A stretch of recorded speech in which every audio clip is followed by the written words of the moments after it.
Այսի 29-ին գիշերը ժամը 1-ից 1:15 ընկած ժամանակահատվածում Ադրբեջանի զինված ուժերի ստորաբաժանումները կրակ են բացել Սյունիքի մարզի Խոզնավար բնակավայրի ուղղությամբ, ինչի հետևանքով վնասվել է բնակելի տուն, տուժածներ չկան։ Ադրբեջանական կողմին կոչ են կանում հետաքննել Խոզնավարի բնակելի տան գնդակոծման փաստը եւ հանդես գալ հրապարակային պարզաբանումներով, ասվում է Հայաստանի պաշտպանության նախարարության հաղորդագրությունում։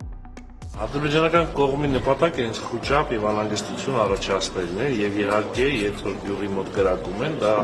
անհանգստացնում է բոլոր գյուղացիներին, դա բնական է, որ այդպես է կրակում։ Երբ տեսնում են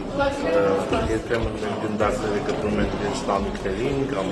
տարբեր շինություններին, իհարկե դա անհանգստացնում է։ Բայց իրենք արդեն կպնում են տանիքների շինություններին, դա նաև վտանգավոր է բացի անհանգստությունից, չէ՞։ Իհարկե վտանգ կա, նման առաջի անգամը չէ, մի քանի անգամ նման դեպք եղել է, բարբերաբար ցավոք սրտի կրկնվում են այդպիսի դեպքերը, դատաձգաբանական, բալիստիկ մի շարք գործողություններ են նշանակված, հարուցված են քրեական գործեր, որպեսզի պարզենք այդ գնդակների ուղղությունը որտեղից են եղել, ուղղի նշանակությամբ եղել, թե գուցե պատահական, թե գուցե այլ հանգամանքներում։ Այս քրեական գործերի քննություններից արդեն այդ մոտեցումները ավելի պետք խախտողարի հայտարարությունը, հա, չի անհանգստացնում բան Խաչատրյան, որ այդ էսկալացիայի ռիսկը կա Ռուսաստանի սահմանին։ Այս իրավիճակն ասես Սյունիքում, որ Ռուսաստանի անհանգստություն կա, ըստ էության ԱՄՆ պետք խախտողարներ է դա ասում, բայց Հայաստանի իշխանությունները վստահեցնում են, անգամ երեք Նիկոլ Փաշինյանը ասել է, որ խաղաղությունները ինչու է այսպես շատ տարբեր գերտերությունների բոլոր գերտերությունները իրանց շահեր ունեն, իսկ Հայաստանի Հանրապետության իշխանությունը ասում են ինչ որ կա։ Եվ դրա համար պատասխանատվից որևէ գերտերության հայտարարություն կամ բան, դա չես կարող ասել ինչ հիմքեր ունի։ Հայ-ադրբեջանական խաղաղության կառուցման գործընթացում արձանագրվել է առաջընթաց, ասել է Հայաստանի անվտանգության խորհրդի քարտուղար Արմեն Գրիգորյանը եւ շարունակել, որ ոչ բոլոր խնդիրներն են լուծվել, չեն կարող ասել, որ խաղաղության ամբողջ օրակարգը ամբողջությամբ իրականացվել է, բայց այս հարցում կան արդյունքներ։ Մենք շարունակում ենք աշխատել, որպեսզի խաղաղության պայմանագիրը ստորագրենք, որովհետեւ խաղաղության պայմանագրի տեքստը, ինչպես նշել եմ,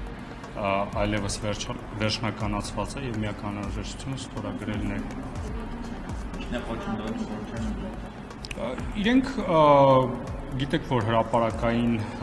ներկայացնում են իրենց մոտեցումները եւ մենք էլ ունենք մեր մոտեցումները այդ հարցերի շուրջ։ Մենք պարբերաբար խոսում ենք դրանց մասին, կլինի Մինսկի խմբի լուծարման մասին, գիտեք, որ մենք պատրաստակամություն ենք հայտնել խաղաղության պայմանագրի ստորագրման միևնույն օրը ստորագրել նաև Մինսկի խմբի լուծարման դիմումը, ինչպես նաև սահմանադրության մասով, գիտեք, Հայաստանի Հանրապետության դիրքորոշումը։ Կրակոցների վերաբերյալ ՊՆ-ն հայտարարություն է տարածել եւ այդ մասով հավելյալ որևէ մեկնաբանություն չունի։ Նայեք, միջադեպ եղել է, միջադեպի մասով մենք շարունակում ենք աշխատել, կշարունակենք աշխատել Ադրբեջանի հետ, բայց նաեւ ես ուզում եմ նշել, օրինակ, սահմանազատման գործընթացը։ Հիմա եթե միայն այդ կետի մասով եք նայում իրադարձությանը, նայեք սահմանազատման գործընթացին։ Սահմանազատման արդյունքում հիմա մենք ունենք 12.7 կիլոմետր սահմանազատված հատված եւ նաեւ հավելյալ նաեւ սահմանային գիծ, որտեղ երկու կողմում էլ գտնվում են սահմանապահ զորքերը եւ վերջին 5 տարվա ընթացքում որևէ միջադեպ չի եղել, կներեք, մեկ միջադեպ է եղել այն հատվածում, որտեղ սահմանապահ զորքերն են կանգնած, եւ մենք շարունակում ենք Ադրբեջանի հետ աշխատել, որպեսզի սահմանազատումը շարունակենք եւ հավելյալ այդպիսի սահմանազատված հատվածներ ունենանք, հավելյալ սահմանապահ զորքերի տեղակայում ունենանք, որպեսզի կայունություն ունենա։ Այսինքն նայեք, կարող ենք նայել խաղաղությանը որպես իրադարձություն եւ մտածենք, որ այս մի կետն է լինելու, որից հետո խաղաղություն է լինելու։ Կարող ենք մտածել խաղաղությունը որպես գործընթաց, խաղաղության կառուցում, եւ ես կարծում եմ խաղաղության կառուցման գործընթացի տրամաբանության մեջ մենք առաջընթաց ենք ունեցել։ Իհարկե մեր բոլոր խնդիրները չենք լուծել, մենք չենք կարող ասել, որ ամբողջովին խաղաղության օրակարգը իրագործված է, բայց համոզված կարող եմ ասել, որ մենք այս հարցում ունեցել ենք արդյունքներ արդյունքներից մեկը նշվածն է եւ նաեւ ընդհանուր առմամբ այն միջավայրն է, որը տարածաշրջանում գոյություն ունի։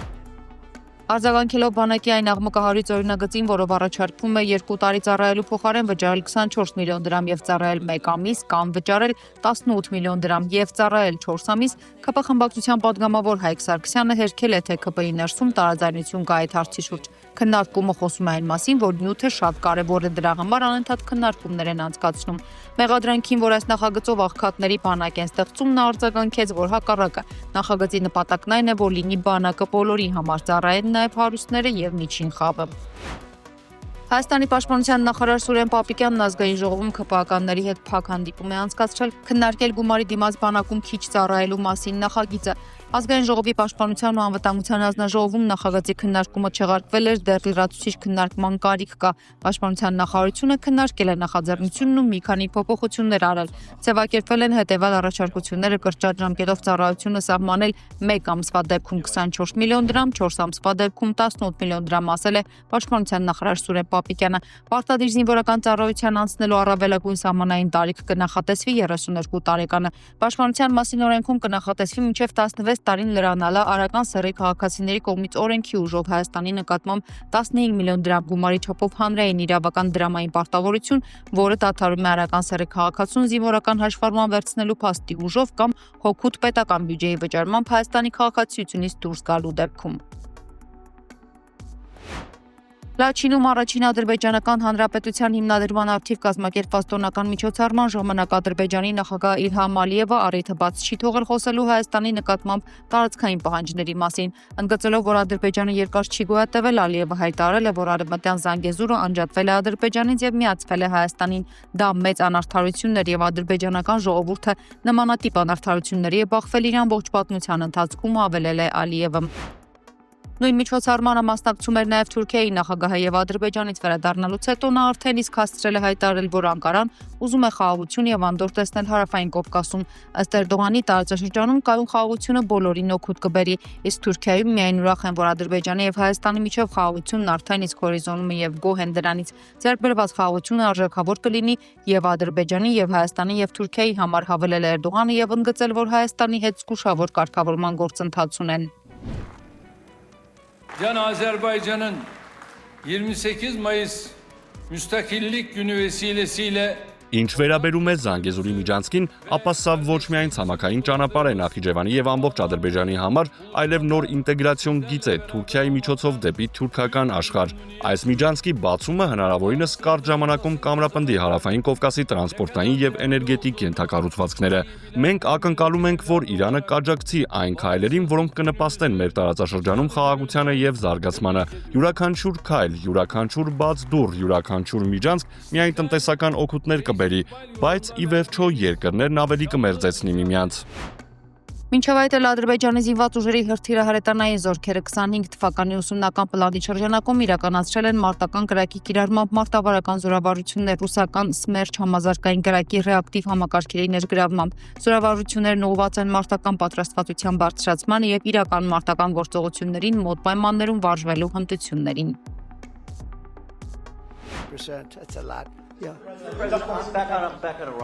Միացյալ Նահանգները շարունակում է աջակցել Ադրբեջանի եւ Հայաստանի միջև երկարատև խաղաղությանը, ասվում է ԱՄՆ նախագահ Դոնալդ Թրամփի Ադրբեջանի նախագահ Իլհամ Ալիևին ուղղված շնորհավորական նամակում։ Վաշինգտոնը նաեւ գնահատում է Բաքվի հետ հարաբերությունները եւ գործընկերությունը ահաբեկչության դեմ պայքարում, էներգետիկ անվտանգության առաջխաղացման եւ հարևան Երևանի հետ խաղաղության հասնելու գործում։ Ավելի քան 30 տարվա դիվանագիտական հարաբերությունների ընթացքում մեր հարաբերությունները զգալիորեն զարգացել են եւ մենք անհամբեր սպասում ենք մեր երկկողմանի առաջնահերթությունների շուրջ համագործակցության շարունակական զարգացմանը, ներառյալ անվտանգության ոլորտում համագործակցությունը, տնտեսական գործընկերությունը եւ էներգետիկայի զարգացումը։ Միացյալ Նահանգները շարունակում է աջակցել Ադրբեջանի եւ Հայաստանի միջև երկարատև խաղաղությանը, հակամարտության խաղաղ կարգավորումը կշարունակի նպաստել Հարավային Կովկասի բարգավաճմանը եւ ավելի շատ հնարավորություններ կընձեռի Միացյալ Նահանգների հետ համագործակցության համար։ Ժամանակն է հանձնառություն ստանձնել խաղաղության համար եւ Հարավային Կովկասի ժողովուրդների համար բարգավաճման նոր դարաշրջան սկսել։ Նշվում է ադրբեջանական լրատվամիջոցների հրապարակած նամակում։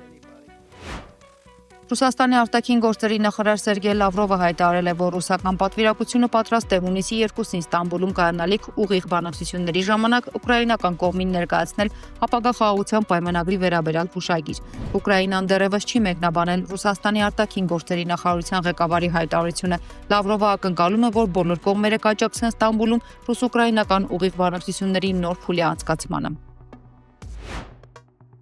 Ռուսական Իսկանդեր հրթիռն ավելի արագ կհասնի Բերլին, քան գերմանական Տաուրուս հրթիռները ռուսական քաղաքներ հայտարարել է Ղրիմի շրջանից Պետդումայի պատգամավոր պաշտոնաթող գեներալ-մայոր Լեոնիդ Իվլևը, մեկնաբանելով Գերմանիայի կանցլեր Ֆրիդրիխ Մերցի խոսքերը Ուկրաինայի համար հրթիռների կիրառման սահմանափակումները վերացնելու մասին։ Քաղաքական գործիչը նշել է, որ Գերմանիայի կանցլերը կարծես թե մոռանում է, որ Ռուսաստանը կարող է լիովին պատասխանել ցանկացած ագրեսիայի ու իր անվտանգությանը սպառնացող վտանգի։ Իսկ հա Ռուսաստանի արտգործնախարար Սերգեյ Լավրովը մեկնաբանելով Կիևի համար հեռահար հրթիռների մասին Մերցի հայտարարությունները նշել է, որ Գերմանիան սահում է նույն ճանապարհով, ինչով արդեն գնում էր նախքան իր փլուզումը։